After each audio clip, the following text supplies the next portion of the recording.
might have figured out that all the videos generated in the previous clip were AI generated, including the ones running in the background. It's so fascinating how realistic Veo3 can get at video creation. Content creators are using this to their advantage to generate a significant portion of their content through AI.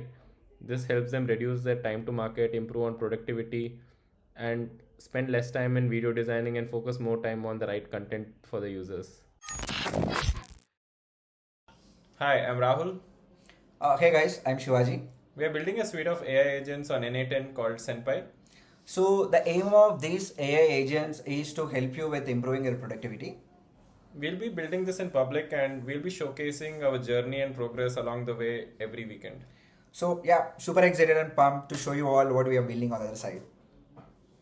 So in this video, I'll show you how we created an automation which would generate short videos using Google Veo3 APIs and the trends on the market, which would play an important role in any reel or shorts which you would make, which would complement your original content. So let me explain what we have done in this automation and what it really does and how we have done it. So the idea of this automation is that as a content creator, when we're creating reels, right, there is a lot of content which are generated by our own through our camera or through your selfie camera where you're talking, but there is also a good bit of content which needs a lot of video editing, and that's where it's a good option to use what's available in the market. Basically use AI to generate your own content, and here in this video we have done exactly that in this automation. So what we have done here is that we are focusing on technology topic because that's something which interests me and interests a lot of people, especially if you're watching this video. So what we do here is that we scrape data from Reddit using Reddit APIs, because Reddit is a gold mine of ideas, right? And using that data, we do a lot of processing, etc., which I'll come to shortly. But overall, at the end, we generate these videos using Google Veo3, and these videos act as good content for your overall reel. So maybe your overall reel has 6 to 7 components, but there might be at least 3 to 4 which really require some out of the box thinking and some auto generated content. And that's how these days content creators are just staying one step ahead of the curve compared to the people who are not really using AI. So it really helps in speed to market. So any new content is there in the market, use AI, get it shipped, and you have that first market advantage.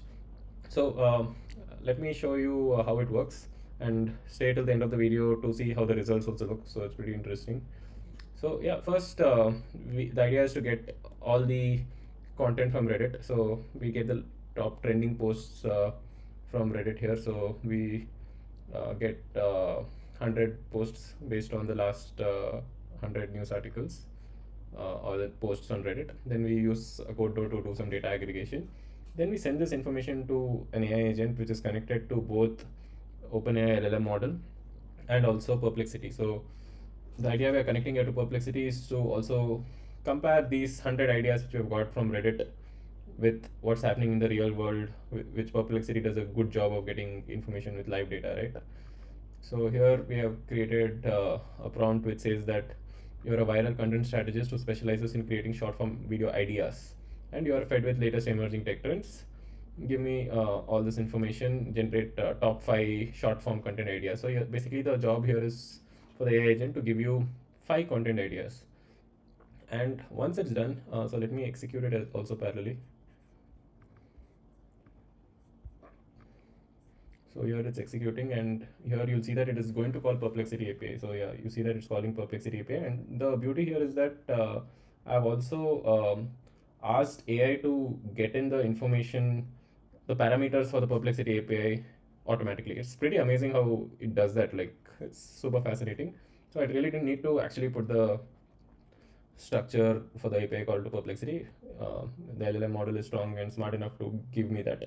Then once that is done, I use SERP API to check it with Google Trends. So SERP API does a pretty good job of comparing with latest Google Trends. And here, from this 5 ideas, I want to check what's the top idea, right?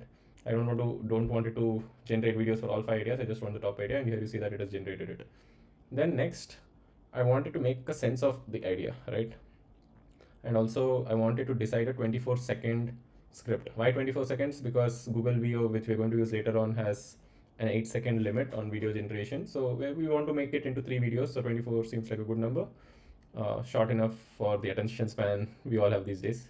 So here again, I'm using an AI agent and I'm telling it that you have one idea which has been suggested to you, and I want you to give a creative guideline. I want you to generate a hook. I want you to generate the middle content and the final content. So here I have a structured output parser which says exactly that. So I want the heading, idea summary, what is the hook for the first 8 seconds, what is the hook for the what is the content for the next 8 seconds, what's the content for the last 8 seconds. So all this information is there, and once that is there, I have the Google Veo3 prompt generator. So let me execute this parallelly.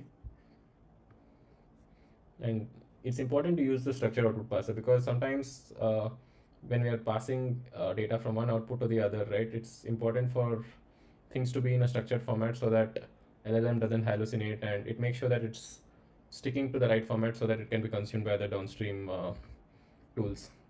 So that's why I've used a structured output parser. So here you can see that it's making a sense of these ideas. So it takes about like 30 seconds for this, and now it is creating all the information which is needed for the next agent to generate the Google Veo prompts. So let's wait for it to do it. Meanwhile, I'll explain what's happening in the Google Veo3 prompt generator as well. So I think that job is done. So let me just execute the Google Veo3 prompt. And the Google Veo3 prompt, I'm asking it to generate a prompt which Google Veo3 best understands. And I'm asking it to avoid text and audio. So why I'm asking to avoid audio is because the idea is that the other content which you're making and combining with this, probably I'll be speaking in audio with it. So I don't want audio to overlap, and text because I think like I've noticed that in video generation there are a few mistakes when it comes to text, like spelling mistakes and stuff. So I just wanted to have raw content without any text or audio, and I've told it what exactly I want, what am I sending, and what is the aspect ratio. All this information I'm sharing, and I want it to be a bit cinematic, and I've specified how the camera movement should look like, a rapid zoom, little bit of glitch, all that to keep the user engaged. And here you see that it has already generated it. So it has generated me 3 scenes, and these are the prompts which go into Google Veo. So it's pretty fascinating that we're using an AI agent to generate a prompt for the next AI agent, and that's the sequence of things happening. So it's like multiple agents, not parallelly doing things, but multiple agents sequentially doing things, right? So once we have these 3 prompts, we do a bit of data transformation, and then we send it to the next section which generates the video. So here we have 3 prompts. One is for the hook, one is for the middle prompt, and one is for the last prompt. And then once we execute this, let me go ahead and execute this. So it would generate the video. So let me explain you how the videos are generated. So for now, because it takes a lot of time, I have currently disabled this for the video sake. But what happens is it calls this workflow, and here we pass in the required settings, API keys, and then we call the Vertex AI Veo API. And this is basically we are making a HTTP request to the Veo3 API, and then it takes about 60 seconds for it to run. So I've kept a 2-minute or 3-minute buffer in this case so that it waits for it to process, and only then I fetch the data. So I use one here and one here, and then once you have the final video, you would convert it into a file, and that file would be uploaded to Google Drive, right? So basically here what happens is these 3 videos get generated onto Google Drive, and the final output with all important information is shared onto Sheets. So if you see that all this information is shared here on Sheets, we have the heading, we have the idea summary, then the script, the trigger, then the prompts we have used, the script, what the user might be needing to talk. So everything is there. And also, like now that you're towards the end of the video, let me also show you where the video is generated.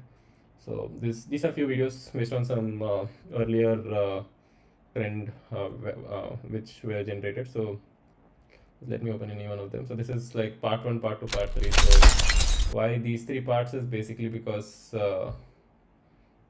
as I said, it's a 24-second video and we have 8-second prompts. So it's pretty crazy, right? Like the information it was able to generate this. So like let me show you the other video as well.